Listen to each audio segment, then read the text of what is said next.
Hello बच्चों। तो अपन ने 2019 में जो INPHO का पेपर था उसका क्वेश्चन नंबर 1 और क्वेश्चन नंबर 3 अपन डिस्कस कर चुके थे, ठीक है। तो आगे बढ़ते हुए अपन क्वेश्चन नंबर 4 डिस्कस करना चालू करते हैं, जो कि एक फ्लूइड मैकेनिक्स का क्वेश्चन है, ठीक है। क्वेश्चन में देखो क्या बोला हुआ है। Consider a long narrow cylinder of cross section A filled with a compressible liquid up to height h whose density rho is a function of pressure, ठीक है। ये जो डेंसिटी है ना फ्लूइड की, कंप्रेसिबल है फ्लूइड, ठीक है, और इसकी जो डेंसिटी है वो प्रेशर का फंक्शन है, जो कि रियल में होता है, ठीक है। Where P note and rho naught are constants and the depth Z is measured from the free surface of the liquid where the pressure is equal to the atmospheric pressure, ठीक है। मतलब यहाँ पे ऊपर जो प्रेशर लग रहा है एटमॉस्फेयर का, दैट इज एटमॉस्फेरिक प्रेशर।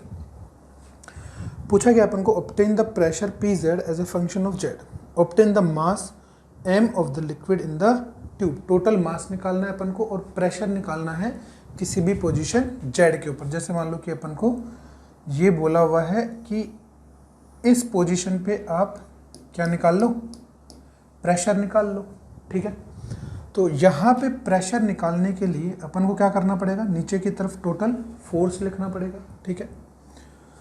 तो लेट्स से कि यहाँ से जेड से डी जेड के लिए है ना एक एलिमेंट मान लिया अपन ने, ठीक है। जेड से डी जेड का एक एलिमेंट मान लिया, लेट्स से कि ये अपने पास एलिमेंट हो गया।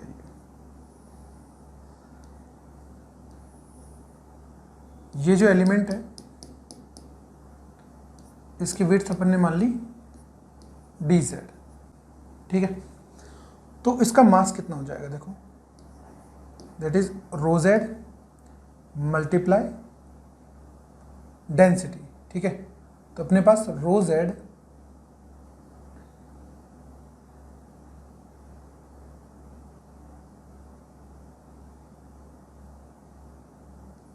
ए मल्टीप्लाई, और इसका जो एरिया है वो ए है, क्रॉस सेक्शनल एरिया, ठीक है ना, जो कि अपन को गिवन है। Cross sectional area is a into D Z, ठीक है, that is the volume, elemental volume, ठीक। तो यहाँ पे अगर मैं प्रेशर लिखता हूँ, है ना, तो एक प्रेशर तो अपने पास एटमॉस्फेरिक प्रेशर लग रहा है ऊपर से नीचे तक, है ना, and that is P note, या फिर अपन बोल देते हैं PATM बोला है इसमें, तो अपन इसको चलो PATM ही बोल देते हैं, जैसा कि इसमें बोला हुआ है PATM। तो यहाँ पे ये PATM हो गया, ठीक है। अब अपन क्या करते हैं, जेड डिस्टेंस से DZ डेप्थ पे चलने पे प्रेशर वेरिएशन लिख लेते हैं। जैसे मान लो कि यहाँ पे प्रेशर हो गया P और यहाँ पे प्रेशर अपन लिख लेते हैं P प्लस DP, ठीक है ना। तो DP की वैल्यू कितनी होगी, मतलब चेंज इन प्रेशर कितना होगा अपने पास। देखो यहाँ पे डेंसिटी कितनी है, रो जेड है, तो रो जी एच लिखते हैं अपन, ठीक है ना। तो अपन एक एलिमेंट के ऊपर अगर अपन बात करें तो जो डेंसिटी है वो वेरिएशन अपन जीरो मान सकते हैं, मतलब ये जो वेरिएशन है जीरो है, तो डेंसिटी इज कांस्टेंट। तो rho of z into g into कितनी हाइट चले अपन डी जेड, ठीक बात है। तो यहाँ पे अगर आप प्रेशर लिखना चाहते हो P, ठीक है, if I am talking about P, तो अपन क्या कर सकते हैं, यहाँ से इंटीग्रेशन कर ले। यहाँ पे देखो अगर मैं जेड के रेस्पेक्ट में देखता हूं तो अपने पास जो जेड है वो इनिशियली कितना है, जीरो, और यहां पे जेड अपने पास कितने हैं, जेड तक। और जब Z is equals to zero है तो प्रेशर अपने पास कितना है, PATM, एटमॉस्फेरिक प्रेशर के बराबर है ना, जब जेड जीरो है तो। और यहां पे प्रेशर कितना है, PZ, ऐसा लिख पाएंगे, है ना। तो यहां से अपन क्या लिख पाएंगे, देखो PZ minus PATM is equals to, ये इंटीग्रेशन लिख लेते हैं अपन, रो ऑफ जेड कितना दे रखा है, देखो rho naught divide by 2 1 plus PZ divide by P naught into DZ। कहाँ से कहाँ तक, जेड इज इक्वल्स टू 0 से Z, ठीक है। अब मैं क्या कर लेता हूँ, दोनों तरफ डिफ्रेंशिएट कर देता हूँ मैं, ठीक है। तो जैसे ही मैं इसको दोनों तरफ डिफ्रेंशिएट करूंगा तो ये अपने पास क्या बन जाएगा, देखो DP of z divide bye DZ, ठीक है। डी जेड के रिस्पेक्ट में डिफ्रेंशिएट कर रहे हैं, तो ये हट जाएगा इंटीग्रेशन, अपने पास केवल क्या बचेगा, rho note divide by 2 P note plus P of z divide by P note. ठीक है, अभी अपन वेरिएबल सेपरेशन मेथड से इसको इंटीग्रेट कर लेते हैं। ठीक है, तो वेरिएबल सेपरेशन मेथड से क्या कर लेते हैं, देखो इंटीग्रेशन के लिए D P Z divide by P note plus P Z is equals to, ये हो जाएगा रो note divide by 2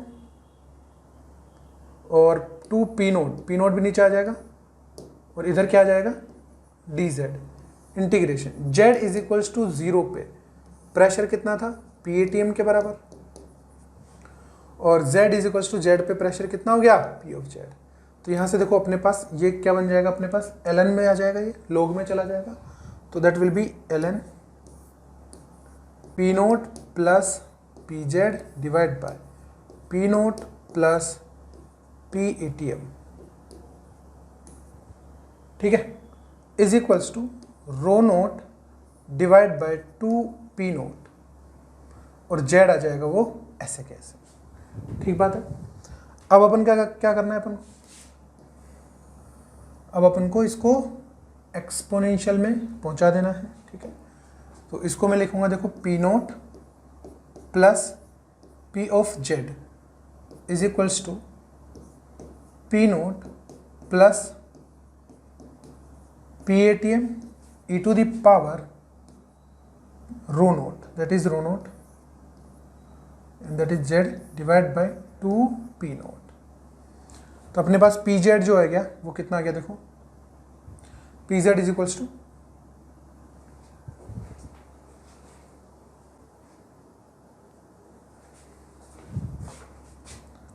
pz is equals to कितना गया, देखो p naught plus PATM e to the power rho naught, यहाँ से अपन ने शायद g मिस कर दिया ना, ग्रेविटेशनल एक्सेलरेशन, ये g अपने से यहाँ से छोड़ दिया है ना, तो यहाँ पे अपने पास कितना आ जाएगा, देखो g मल्टीप्लाई में है, v इज इन मल्टीप्लाई, तो यहाँ पे g आएगा, यहाँ पे भी g आएगा है ना, और यहाँ पे भी g आएगा और यहाँ पे भी g आएगा, तो ये g किधर पहुँच जाएगा, इस पावर में पहुँच जाएगा। ठीक है, और इस पावर में पहुँचने के बाद पावर तो आएगी इसके पास, अब rho ji Z divide by 2 P note minus of P naught, that is the equation of pressure at depth z from the horizontal surface top surface. ठीक है, अब अपन को क्या बोला गया है, obtain the mass m of liquid in the tube. अब अपन को मास अगर लिखना है तो मास के लिए अपन को क्या चाहिए, एक एलिमेंटल मास कैलकुलेट कर लेते हैं और उसको इंटीग्रेट कर देते हैं। ठीक है, तो मास के लिए देखो क्या कर पाएंगे अपन, देखो पहले अपन डेंसिटी लिख लेते हैं। ठीक है, तो डेंसिटी अपने पास देखो क्या आई थी, प्रेशर अपने पास ये आ गया ना, तो प्रेशर के हिसाब से डेंसिटी अपने पास देखो कितनी आएगी, ये जो डेंसिटी का फंक्शन है अपने पास rho note divide by 2 1 plus P Z divide by P note. ठीक है, तो यहाँ पे अपन डेंसिटी लिख लेते हैं, देखो तो that density at z is equals to rho note divide by 2 1 plus P Z divide by P naught, तो ये आ जाएगा अपने पास देखो कितना, ये तो अपने पास दोनों तरफ पी नोट का डिवीजन कर देते हैं, तो 1 plus PATM divide by P nought E to the power rho note ji Z divide by 2 P note minus 1, तो ये 1 से 1 कैंसिल हो गया। ठीक है, तो डेंसिटी देखो अपने पास कितनी आ गई, rho of Z is equals to rho note divide by 2 1 plus P of ATM divide by P note और e to the power rho note ji Z divide by 2 P naught. ये अपने पास डेंसिटी आ गई at distance z from the top surface. ठीक बात है, तो अब अपन को चाहिए मास, तो मास के लिए क्या करना है अपन को, ये जो एलिमेंट अपन ने लिखा था उसमें अपन एरिया भी लिख लिया था अपन ने, डेंसिटी भी लिख ली थी। ठीक है, तो मास लिखना है अपन को dm इज इक्वल्स टू अपने पास क्या बनेगा, integration of rho at Z into area into D Z, इसका इंटीग्रेशन करना है अपन को। कहाँ से कहाँ तक? जेड इज इक्वल्स टू 0 से कैपिटल जेड। तो यहाँ पे अपने पास टोटल मास कितना जाएगा? Capital M. ठीक है, तो कैपिटल एम के लिए अपन क्या कर लेते हैं, देखो capital M is equals to rho nought की वैल्यू अपन यहाँ पे पुट करेंगे। ठीक है, तो अपने पास देखो जो कांस्टेंट है वो टर्म बाहर आ जाएगा। तो ए कांस्टेंट है, rho note divide by 2 1 plus P A T M divide by P naught, ये सब कुछ बाहर आ जाना है। ठीक है, तो अपने पास क्या जाएगा, देखो rho nought A divide by 2 और 1 plus P A T M divide by P note, और इंटीग्रेशन में अपने पास क्या बचेगा, केवल और केवल ये बचेगा, integration of rho note ji Z divide by 2 P note और यहाँ पे डी जेड, 0 से Z is equals to H. ठीक है ना, 0 से एच तक। अब इसको इंटीग्रेट करना है अपन को। इंटीग्रेशन के लिए एक्स, तो यहाँ से अपन को इंटीग्रेट करना है। देखो मास अपने पास कितना बन जाएगा, रो नोट ए डिवाइड बाय 2, इसको ऐसे लिख लेते हैं पी नोट। ठीक है, तो ये बन जाएगा अपने पास p note plus P A T M. ठीक, और यहाँ पे अपने पास जो इंटीग्रेशन बनेगा, उस इंटीग्रेशन में ये जो कॉफिशिएंट टर्म है ये अपने पास डिवीजन में चली जाएगी, और एक बार अपन h लिखेंगे और एक बार अपन लिखेंगे 0। तो rho note ji H divide by 2 P note minus 1। अब ये जो कॉफिशिएंट टर्म है ये डिवीजन में जाएगा, मतलब इसको अपन उल्टा करके मल्टीप्लाई कर देते हैं। तो 2 P naught divide by rho naught into g, तो जो कटता है उसको काट देते हैं। देखो 2 पी नोट से 2 पी नोट गया, रो नोट से रो नोट गया। तो फाइनली जो मास अपने पास बनेगा वो कितना बनेगा, देखो that mass is equals to A divide by G P note plus P A T M bracket E rho note ji H divide by 2 P note minus 1, that will be the total mass of fluid in the cylinder. ठीक बात है। तो इस तरीके से अपन first question के दोनों parts अपन ने कर लिए हैं। ठीक है, इस क्वेश्चन का सेकंड पार्ट देखते हैं। सेकंड में क्या बोला हुआ है, सेकंड में देखो क्या बोला हुआ है, let P I Z be the pressure at Z if the liquid were incompressible. Incompressible का मतलब है कि अब डेंसिटी कांस्टेंट रहने वाली है। ठीक बात है, with density rho note by 2। सही बात है। एज्यूमिंग दैट, ये कोर करने की बात है, P note is greater rho note ji Z. ठीक है, obtain an approximated expression for delta p is equals to pz minus pi at z। ठीक है, तो अपन ने pz कितना निकाला था, what was pz? pz अपने पास जो लास्ट इक्वेशन में आया था वो अपने पास कितना आया था, तो p की इक्वेशन, ये तो अपने पास रो की इक्वेशन है। ठीक है, that is the equation for rho and that is the equation of p। ठीक है, ये अपने पास प्रेशर है किसी हाइट या फिर किसी डेप्थ जेड के ऊपर। ठीक है ना, तो ये प्रेशर अपन यूज करेंगे P note plus P A T M E to the power this much minus P note. ठीक है, तो इस प्रेशर को यूज कर लेते हैं यहाँ पे, P note plus P A T M E to the power rho note ji Z divide by 2 P note minus of P note. ठीक है, अब अपन क्या करें, ये जो एक्सपोनेंशियल जो अपने पास फंक्शन है ना, इसको अपन एक्सपेंड कर सकते हैं। ए की power x is equals to 1 plus X square divide by 2 factorial plus X cube divide by 3 factorial. ठीक है, इस तरीके से। तो अपने पास जो पी जेड है वो अपने पास देखो कितना हो जाना है, P note plus P A T M. अब देखो अपन को कैसे पता लगेगा कि इसको एक्सपेंड करना है, तो देखो यहाँ पे ये जो अपन ने डब्बा बनाया था ना, इस डब्बे में अपने पास जब ग्रेटर देन स्मॉलर देन है ना, अब देखो यहाँ से देखो पी नोट और रो जी जेड में रिलेशन दे रखा है, where we find this P note and rho ji Z is here power में। ठीक है ना, इसका मतलब है कि अगर मैं इसको गौर से देखूँ ना, तो अपने पास देखो ये क्या बन रहा है, rho note ji Z divide by P note is less than 1। तो जैसे ही अपने पास ऐसा कोई फंक्शन दिखे और ये पावर में हो, मतलब है कि वहाँ पे कहीं ना कहीं बाइनोमियल एक्सपेंशन है ना, या फिर exponential expansion, sine expansion, cosine expansion वो काम आने वाला है, ठीक है ना। तो इसको एक्सपेंड कर देता हूँ मैं। यहाँ पे एक्सपेंड करने के बाद में देखो क्या मिलेगा, 1 plus rho note ji Z divide by 2 P note plus इसका स्क्वायर है ना, और 1/2 के साथ इसका square, 1 rho note ji Z divide by 2 P note का whole square up to infinite है ना, 3 फैक्टोरियल इज 6 है ना। तो ऐसे करते जाएंगे अपन इन्फाइनाइट तक, माइनस पी नोट बच जाएगा है ना, तो that is minus of P note, ठीक है।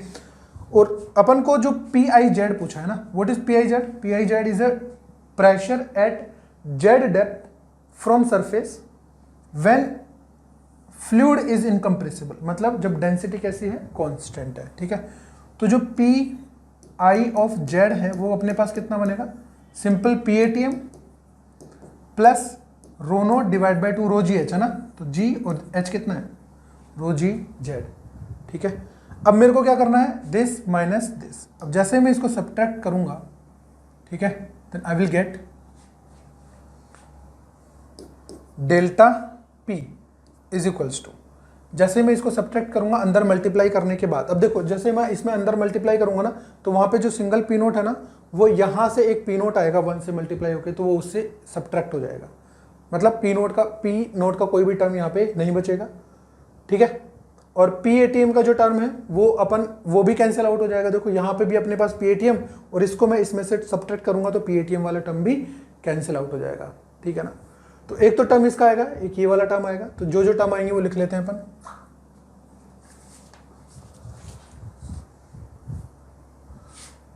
रो नोट जी जेड इसका whole square divide by 8 P note plus P A T M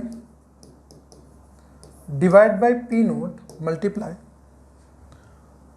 row note ji Z divide bye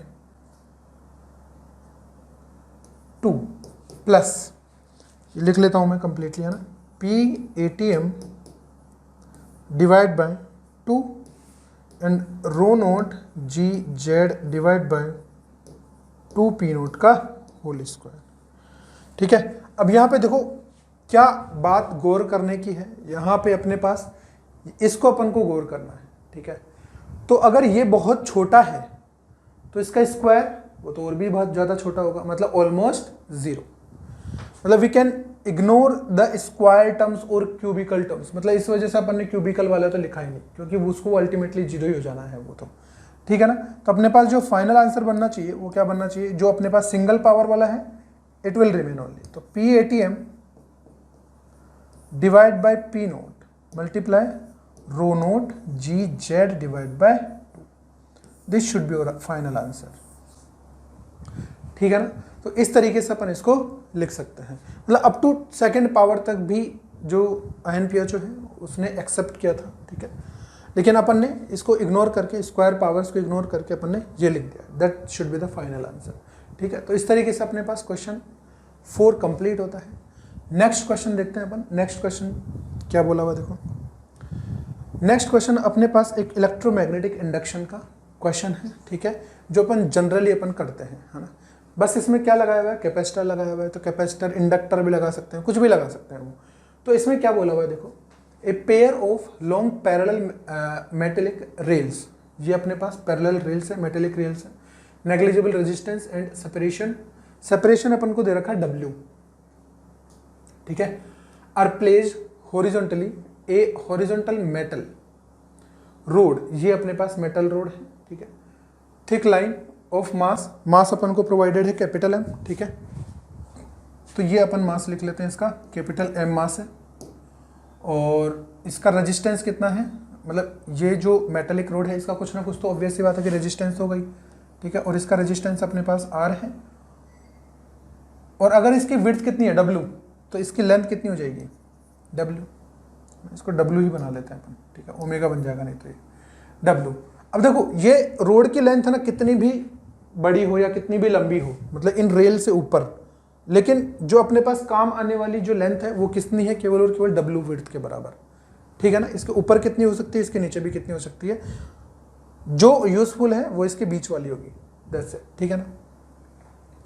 A uniform magnetic field भी exist perpendicular to the plane of the paper pointing into the page, मतलब जो magnetic field है वो अंदर की तरफ है, अंदर की तरफ, ठीक है।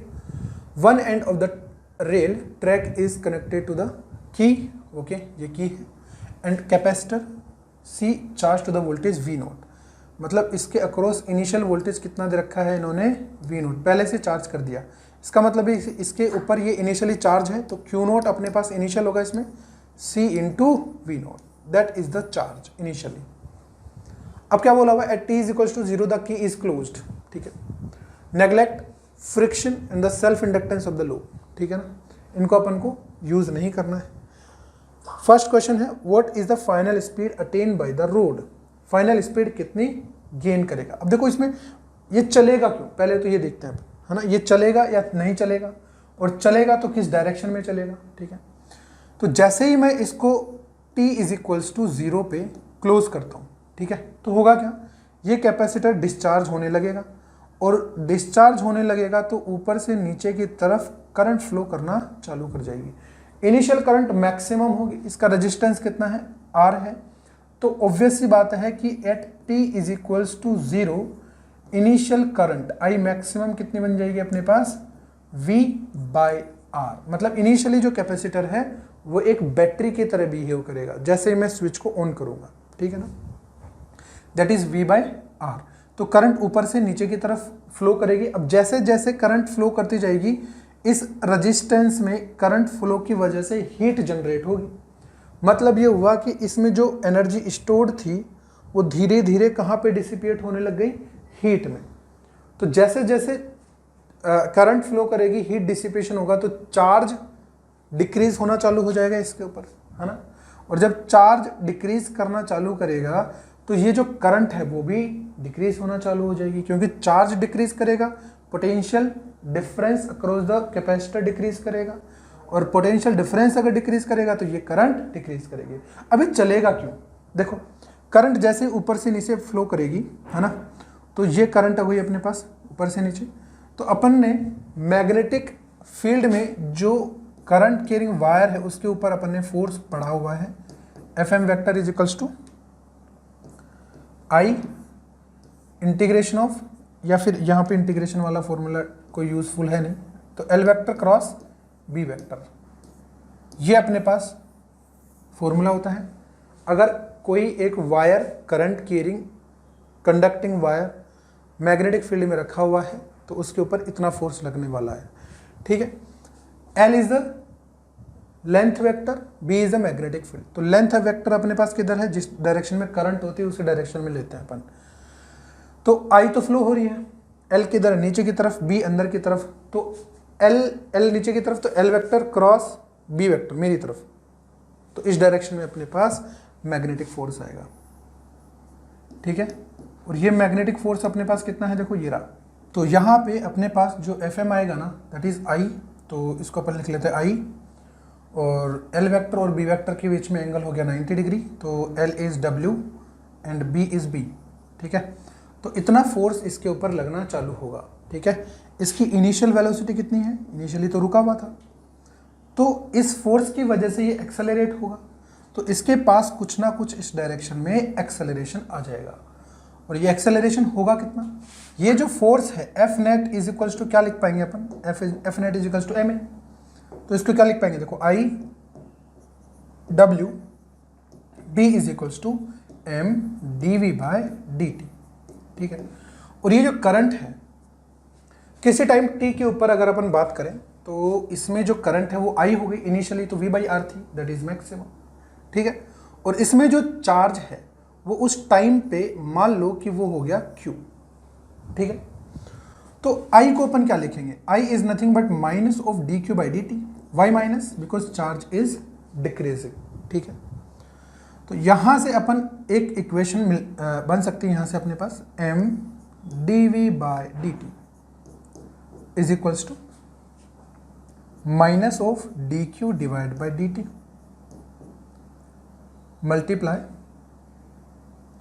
W into B, equation number 1। ठीक है, अब अपन क्या करते हैं, इसमें KVL लगा लेते हैं। अब देखो यहां से KVL लगाने से पहले अपन ये समझते हैं कि इसके चलने से होगा क्या। लेट्स से कि ये टाइम t पे इसकी वेलोसिटी u से बढ़ के v हो गई इस डायरेक्शन में, ठीक है, दैट इज वेलोसिटी v। अब जैसे ही ये v वेलोसिटी से चलना चालू करेगा तो अपन ने मूविंग चार्ज के अक्रॉस इंड्यूस्ड ईएमएफ की इक्वेशन पढ़ी है, and that EMF equation is equals to कितना होता है, b L vector dot v vector cross b vector. L vector is a length vector, ठीक है, v vector and b vector तो अपन को पता ही है, ठीक है। तो अपने पास v vector cross b vector किधर आएगा, देखो v vector cross b vector ऊपर की तरफ आएगा, length vector is also towards up direction, ठीक है। तो अपने पास जो ईएमएफ आएगा that is how much, b v l, l मतलब w, that will be the EMF induced across the wire। अब इसका पॉजिटिव टर्मिनल किधर, इधर पॉजिटिव और इधर नेगेटिव। पॉजिटिव टर्मिनल कैसे निकालते हैं, v vector cross b vector, thumb की डायरेक्शन पॉजिटिव टर्मिनल की तरफ होती है, इस तरफ, ठीक है। तो ये पॉजिटिव टर्मिनल हो गया, ये नेगेटिव टर्मिनल हो गया, मतलब इसके मोशन की वजह से इसके ऊपर क्या लगना चालू हो गया, एक इंड्यूस्ड ईएमएफ आना चालू हो गया, ठीक है। अब अपन ये जो लूप बना है किसी टाइम t के ऊपर, इस लूप में अपन KVL लगा लेते हैं, ठीक है। तो KVL इन लूप कैसे लगाएंगे भाई, देखो KVL इन लूप, यहां से यहां तक पोटेंशियल ड्रॉप, तो potential rise minus of Q divide by C। फिर यहां पे रेजिस्टेंस तो है ही, है ना, वायर के अंदर रेजिस्टेंस R तो है ही इसके अंदर। तो यहां से यहां तक एक तो होगा ईएमएफ इंड्यूस्ड, ठीक है। मतलब ये हुआ कि इस वायर को ना अपन कैसे रिप्लेस कर सकते हैं अगर ये v वेलोसिटी से चल रहा है ना। If this wire is moving with velocity v, I can represent this wire as a battery and internal resistance, जो कि अपन को गिवन है। ये तो ईएमएफ इंड्यूस्ड हो गया और ये हो गया रेजिस्टेंस, ठीक है। तो ईएमएफ इंड्यूस्ड पॉजिटिव से नेगेटिव, पोटेंशियल ड्रॉप कितना, BVW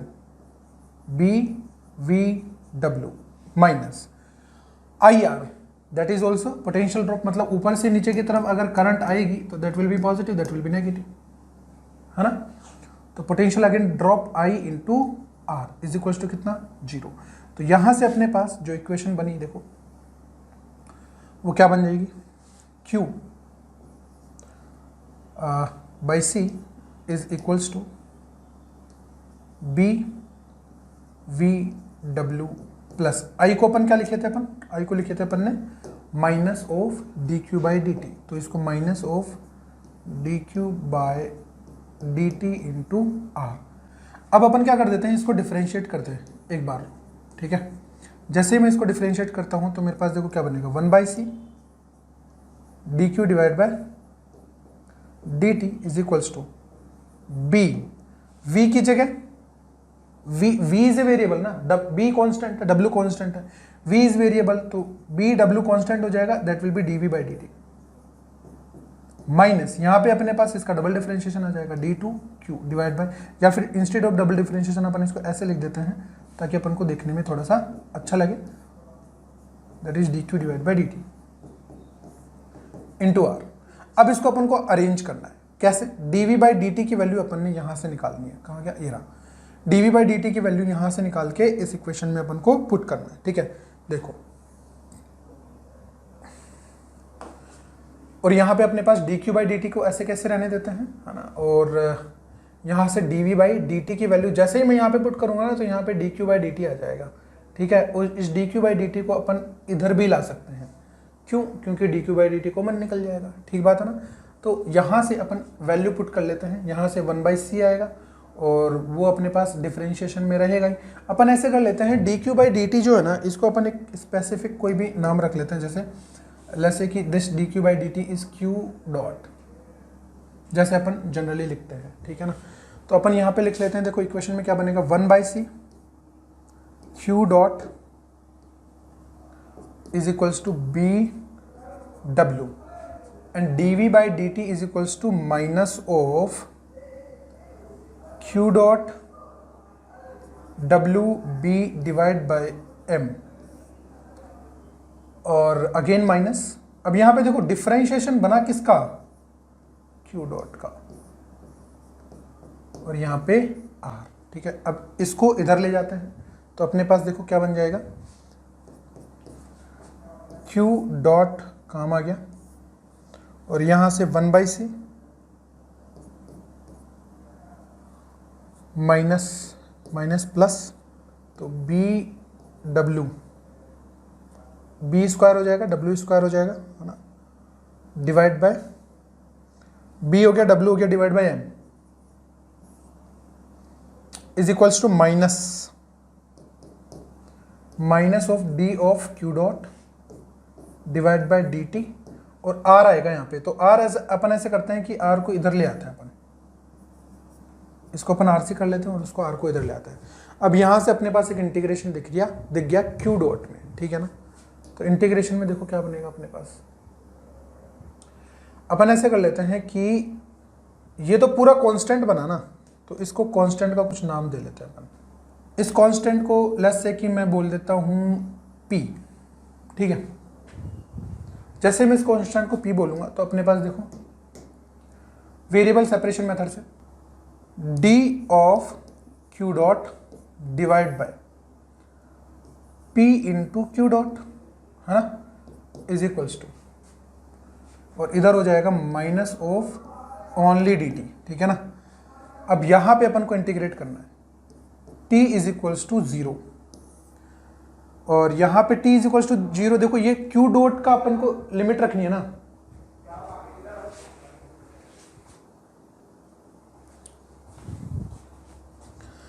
t बराबर 0 पे देखो अपने पास जो q डॉट है ना, q डॉट क्या चीज है, q डॉट करंट है ना। व्हाट इज करंट, यही तो अपन ने लिखा था, मतलब माइनस ऑफ dq/dt, यही तो लिखा था, and that is nothing but minus of q dot. ये करंट ही तो है। तो इनिशियल करंट कितनी है, v/r, है ना। फाइनल करंट, डिस्चार्ज जब हो जाएगा तो फाइनल करंट 0 हो जाएगी, t बराबर 0 पे ये, और किसी टाइम t के ऊपर अपने पास ये आ गया, है ना। अब अपन को क्या चाहिए, करंट चाहिए ना अपन को, किसी टाइम t के लिए अपन करंट बोल देते हैं, ठीक है। तो q डॉट की वैल्यू निकाल लेते हैं अपन, q डॉट मतलब करंट, किसी टाइम t के ऊपर करंट, t बराबर 0 पे करंट कितनी है, v/r, t बराबर t के ऊपर करंट कितनी हो गई, q डॉट बोलते थे, q dot is nothing but dq/dt, ठीक है। अब अपन को यहाँ पे क्या करना है, इसको इंटीग्रेट करना है, तो 1/p तो ऐसे कैसे रह जाएगा, तो p अपने पास इधर चला जाएगा, है ना, और p को अपने पास, हाँ अपन p को इधर ही रख लेते तो कोई बात नहीं। चलो यहाँ पे क्या बनेगा, देखो ln q dot divide bye v/r, है ना। और ये जो v/r बनेगा ये भी माइनस का बनेगा, वाई माइनस का, q डॉट जो है ना वो मैक्सिमम अपने पास कितना बनेगा, माइनस वाला बनेगा ना, दैट इज वाई। तो अपने पास इज इक्वल्स टू यहाँ पे कितना बन जाएगा, ये अपने पास बन जाएगा minus of p into T, minus of p into T. तो यहाँ से देखो अपने पास जो q डॉट है, q डॉट का मतलब हुआ कि current at any time t, वो अपने पास कितनी बन गई, देखो that is minus of v/r e to the power minus of p into T, और p की वैल्यू अपन ने निकाल ली थी। तो ये अपने पास किस टाइम t के ऊपर करंट आ गई। तो अब अपन क्या करें, ये जो q डॉट की वैल्यू है ना, इसको अपन इक्वेशन नंबर 1 में पुट कर लेते हैं, ठीक है, क्योंकि अपन को फाइनल वेलोसिटी चाहिए। तो फाइनल वेलोसिटी अपन को कहाँ, कौन देगा, equation number 1, where is the equation number 1, ये रहा। dq/dt की वैल्यू अपन ने निकाल लेना, तो यहाँ पे अपन वैल्यू पुट कर लेते हैं, mdv/dt is equals to this, और p को अपन p ही रहने देते हैं ना। तो अपने पास देखो यहाँ से अपने पास कितना बन गया, ये mdv/dt is equals to minus of minus plus हो जाएगा ये, है ना, इसको तो प्लस लिख दो, v by R E to the power minus of P T multiply, वो था अपने पास w इंटू बी। अब टाइम का एक तरफ ले लो और वेलोसिटी को एक तरफ ले लो, है ना, तो यहाँ पे अपने पास क्या बन जाएगा, D V is equals to, यहाँ से वी इज अ वोल्टेज, है ना, वी नोट मतलब वी का मतलब हो गया वी नोट, जो कि अपन ने मैक्सिमम वोल्टेज देखा था ना, वी नोट, है ना, कहीं ये वेलोसिटी से कंफ्यूज ना हो जाए अपन, है ना, तो ये वी नोट है ना, this v naught is something different from v, तो v naught is a voltage डब्ल्यू B divide by M R और e to the power minus of P t into d t. अब देखो exponential आई ना अपने पास, देखो t बराबर 0 पे इनिशियल वेलोसिटी कितनी थी, 0। अब यहाँ पे अपन को t बराबर इनफाइनाइट रखना पड़ेगा, क्यों, क्योंकि अगर मैं किसी t बराबर t पे रखूंगा तो ऑब्वियस सी बात है कि स्पीड जो है वो अपने पास कैसी आएगी, एक्सपोनेंशियल आएगी, and it will take infinite time to gain final speed, तो that is the maximum speed या फिर बोलो फाइनल स्पीड, ठीक है ना। तो अपने पास यहाँ से देखो v मैक्स कितना आ जाएगा, इसको इंटीग्रेट करना है अपन को, V note W B divide by M R और यहाँ से माइनस ऑफ पी आएगा डिवीजन में, सॉरी यहाँ से इंटीग्रेशन है तो माइनस ऑफ पी आएगा डिवीजन में, और यहाँ पे एक बार इनफाइनाइट रखेंगे तो दैट विल बी 0 और एक बार अपन 0 रखेंगे तो दैट विल बी 1, मतलब माइनस माइनस हो गया प्लस। तो वेलोसिटी मैक्सिमम जो है वो अपने पास देखो कितनी आ जानी है, V note W B divide by M R. अब पी की वैल्यू देखो कि पी की वैल्यू अपन ने कितनी मानी थी, पी अपने पास बहुत सारा बड़ा कचरा था, ये रहा देखो 1/RC plus B square omega square sorry W square divide by M R, तो ये अपने पास पी अपन यहाँ पे पुट कर लेंगे, तो मैं इसको अभी अपन पी लिख लेते हैं अपन यहाँ पे, ठीक है, तो लेट्स से पी,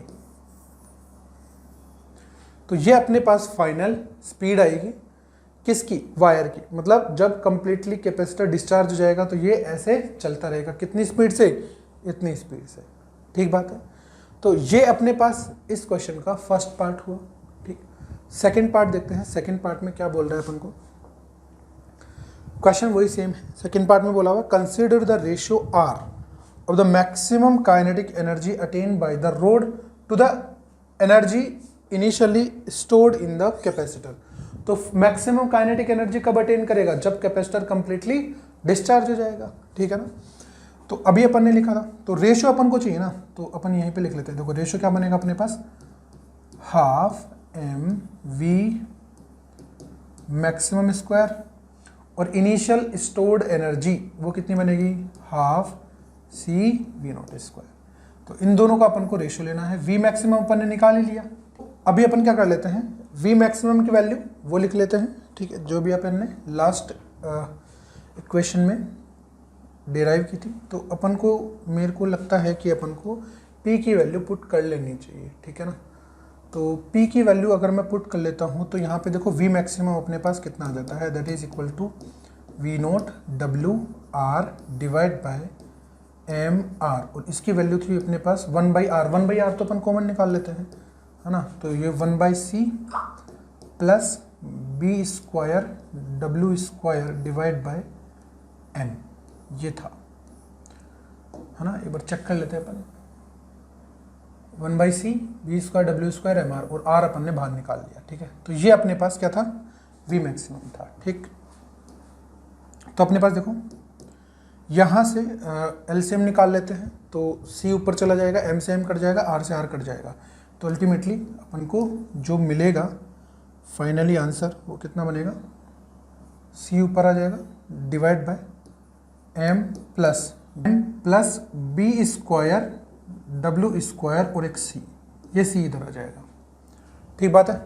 और ये अपन ने शायद ये भूल गए अपन, यहाँ से अपने पास r से r कट गया, m और c ऊपर आ गया ना, तो यहाँ पे b था, ये that is magnetic field b, ठीक है। तो ये अपने पास मैक्सिमम वैल्यू आ गई वेलोसिटी की, ठीक है ना, जो कि फाइनल वेलोसिटी होगी। अब अपन को क्या करना है, इस वेलोसिटी की इक्वेशन को अपन को रेशियो वाली इक्वेशन में पुट कर देना। ये आर ये अपने पास रेशियो की इक्वेशन में है, ठीक है। इसको थोड़ा सा ऊपर लिख लेते हैं, तो half m we square, ratio की इक्वेशन देखो r is equals to half m we square में क्या क्या था अपने पास, b square W square C square and we note square divide by M plus B square W square सी का whole square divide by half c we note square. अब जो कटता है उसको काट देते हैं, देखो हाफ गया वी नोट स्क्वायर, एक सी वाला गया, तो बचता है उसको लिख लेते हैं। तो ये देखो क्या बनेगा अपने पास, M B square W square C divide by M plus B square W square सी का होल स्क्वायर। अब इसको देखो अपन क्या कर लेते हैं, नीचे m को कॉमन निकाल लेते हैं, ठीक है। तो अपने पास एम स्क्वायर बाहर आएगा अगर ब्रैकेट से निकालेंगे तो अपने पास देखो क्या बचेगा, एक तो ये बचेगा B square W square C divide by M, और यहाँ पे अपने पास बचेगा 1 plus B square W square C divide by M का होल स्क्वायर। तो अपन क्या कर ले, ये जो अपने पास क्वांटिटी आ रही है इसको अपन एक और कोई भी कोफिशिएंट मान लेते हैं, लेस से क्या माने आर तो अपन ने मान लिया, लेस से मैंने इसको ए मान लिया। तो अपने पास फाइनली इक्वेशन क्या बनेगी, ए डिवाइड बाय 1 प्लस ए का होल स्क्वायर, ठीक है। अब क्वेश्चन में क्या बोला है, what is R maximum, the maximum possible value of R by appropriately choosing B, ठीक है। तो अपन को क्या करना है, इसकी मैक्सिमम वैल्यू फाइंड करनी है। तो वेरिएबल अपने पास क्या है, ए है, किसके रेस्पेक्ट में वेरी कर रहा है, बी के रेस्पेक्ट में, ठीक है ना। तो अपन क्या कर लेते हैं, इसको डिफरेंशिएट करते हैं, D R divide bye D A, ठीक है। तो अपने पास क्या बनेगा देखो, डिनोमिनेटर ऐसे कैसे लिखेंगे, नोमिनेटर का डिफरेंशिएशन कर देते हैं 1 माइनस नोमिनेटर ऐसे कैसे, डिनोमिनेटर का differentiation 2 1 plus a divide by 1 plus a का होल 4। इसको अपन को किसके हवाले करना है, जीरो के हवाले। तो जैसे अपन जीरो के हवाले करेंगे इसको, तो ये कुछ गड़बड़ कर दिया अपन ने,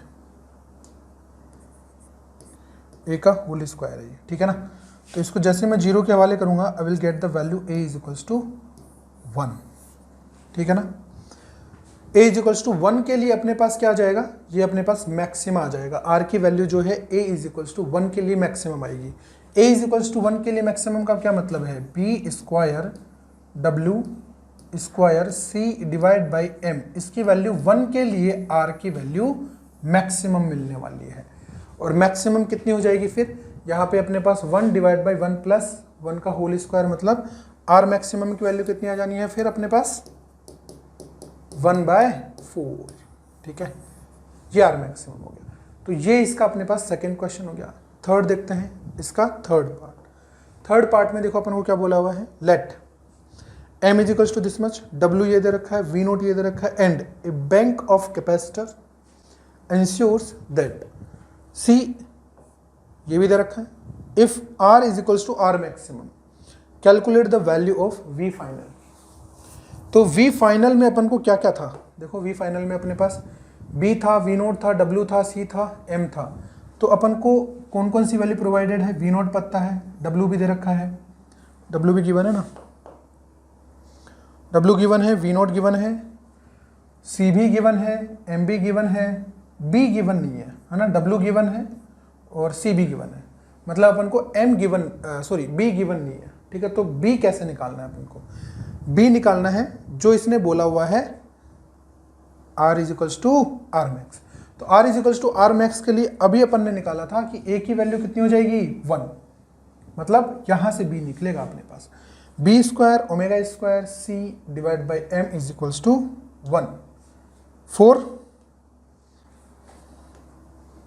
बी मैक्सिमम। तो b square W square C divide by m is equals to 1। तो यहां से अपने पास जैसे ही मैं वैल्यूज पुट करूंगा, I will get the value of B from here and that is 31.6 tesla या वेबर पर मीटर स्क्वायर। अब ये वैल्यू अपन ने किस में रखनी है, वी मैक्सिमम की इक्वेशन में। अब जैसे अपन सारी वैल्यूज वी मैक्सिमम की इक्वेशन में रखेंगे, आई will get the value 1.58 into 10 की पावर +3 मीटर पर सेकेंड। तो ये अपने पास फाइनल वैल्यू हो जाएगी, ठीक है।